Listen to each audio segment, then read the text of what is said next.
Imagine your country is going through a huge political crisis. You have a new leader and several states have new governments. To add to this, not only is your country facing political crisis, but also economical, health, and defense. And then, the worst thing that could ever happen happens. The coronavirus hits Malaysia. Malaysia was in some serious trouble.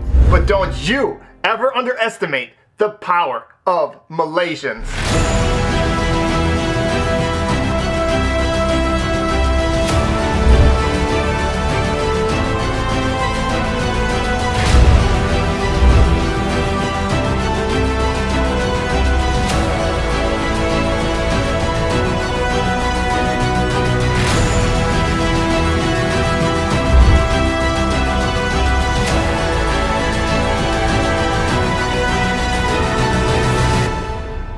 Here are 15 ways that Malaysia did the impossible.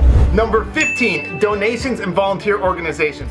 So many people volunteered and so many organizations helped out. For example, Emirat provided healthcare workers with food, AC units, and raised over 3 million ringgit for medical supplies. Number 14, top doctor. Dr. Noor Hussam Abdullah has been ranked one of the top doctors in the entire world at fighting the coronavirus. And not only does he present accurate facts, he's able to do it in a way that gathers support and also keeps people calm as he does it.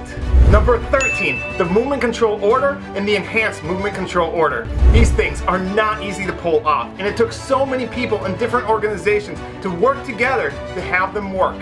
Number 12, indirect volunteers. There are so many people that helped out and volunteered and did so many different things like food delivery. Number 11, building temporary hospitals. Malaysia was able to build temporary hospitals very efficiently and quickly. For example, the largest agro park in Asia was able to be built into a hospital in 3 days. Number 10, the Tubelay cluster. The Tubelay cluster complied with any order from MOH, and they never complained even though they had to wait long hours in the heat.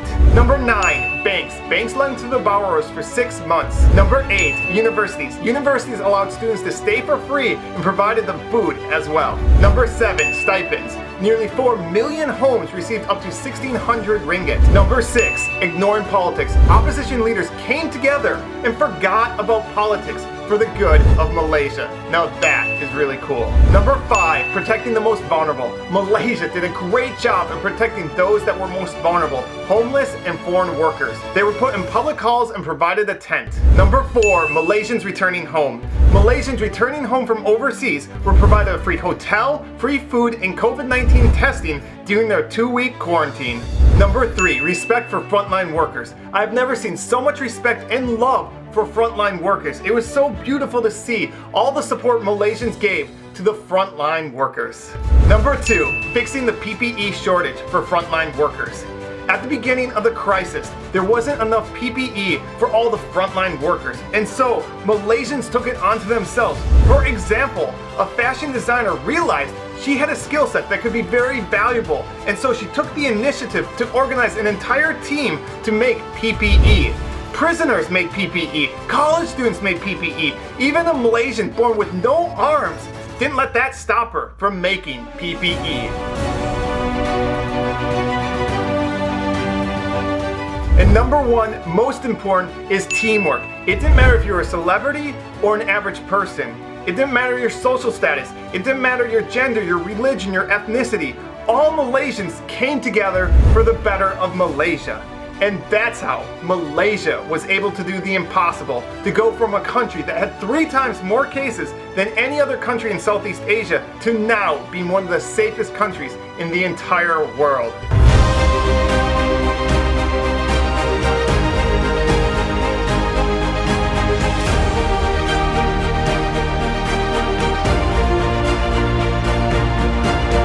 And lastly, I'd like to thank all the Malaysians that helped make this video possible. So many of you wrote to me, sent me videos and pictures, and specifically Pacific Baku, who's a motorcycle rider, let me take lots of his footage, along with Q Productions, who took beautiful drone shots. And you can find links to their channels in the description. So thank you to all of you who helped make this video possible.